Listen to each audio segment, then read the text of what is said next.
Well, the oft-used terminology these days is games of small margins, and in the game of small margins, an individual error ultimately has decided it. Yeah, you're exactly right, Glenn. Apart from that, so early on in the game, we're coming away with another clean sheet, which obviously we've been priding ourselves on recently. Carlisle, a top team, going for automatic promotion. We've gone toe to toe with them and away from home, so there's plenty for us to be sort of proud about. I thought the reaction after the goal was very good from our boys. The resilience they showed, and second half, I felt like we were the ones in the ascendancy, apart from a couple of deflected shots that fell for them at the end there. But yeah, like you say, it's a game of small margins, and unfortunately, an error from us has led to us conceding so early, and we couldn't quite get one back. It's a shame, really, because we haven't seen that side of the game for quite a while. In individual errors, which earlier in the season were costing the side plenty of points.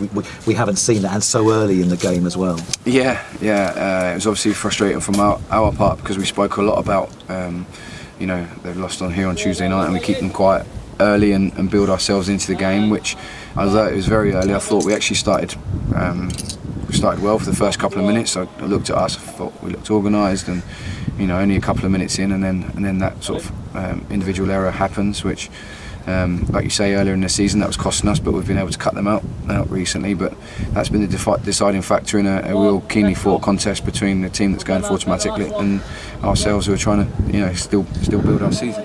This is what I was going to say to you. I know they've had a couple of slip-ups, Carlisle, but they're not third for any other reason than they are a good side. And from that point onwards, there's just nothing between the sides, is there? But just not unable to unlock them and have that sort of period of pressure where you build something. Yeah, you're exactly right. Again, Glenn, I thought that we plugged away without having that real cutting edge. If you see what I mean, I think that we had plenty of territory in their half. Second half, it felt like we were playing in their half. We passed the ball really well. We've been asking the boys to get it down and pass it a lot more recently. We want to build the game if we possibly can.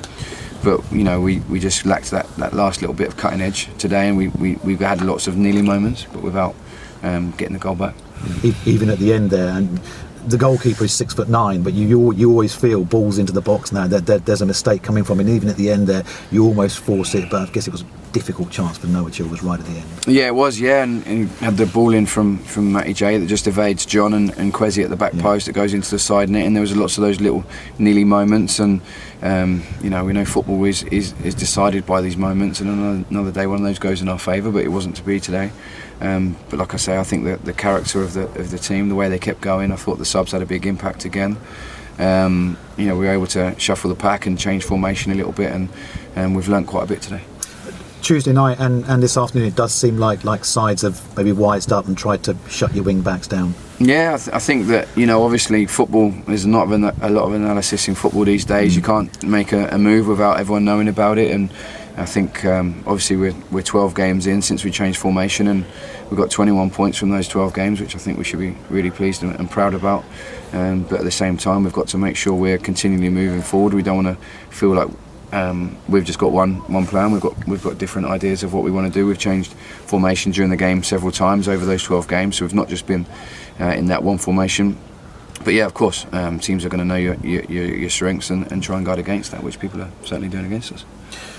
You said something quite interesting just a few moments ago about we want the players to pass it more now. Is that something you sort of maybe look to build the resilience and then build something into a pattern of play rather than balls from the back from your three centre halves? Yeah, I think that obviously, as you said earlier on, individual errors and conceding goals when we first came in the building was something that the season was kind of getting defined by, and we knew first and foremost we had to be resilient and organised and start building some games for ourselves. But at the same time, there's a certain style of football that I want us to play. There's a certain style of football that we believe in, and we've done that at times this year. But I think we also believe in mixed football. If we've got players like John Akinde in the building, then you're going to try and play to his strengths. There's no point in trying to slide balls down the side too much when you've got John on the pitch, So it's about trying to be intelligent with our football, trying to make good decisions, and trying to find ways of winning football matches, which is ultimately why we're all here.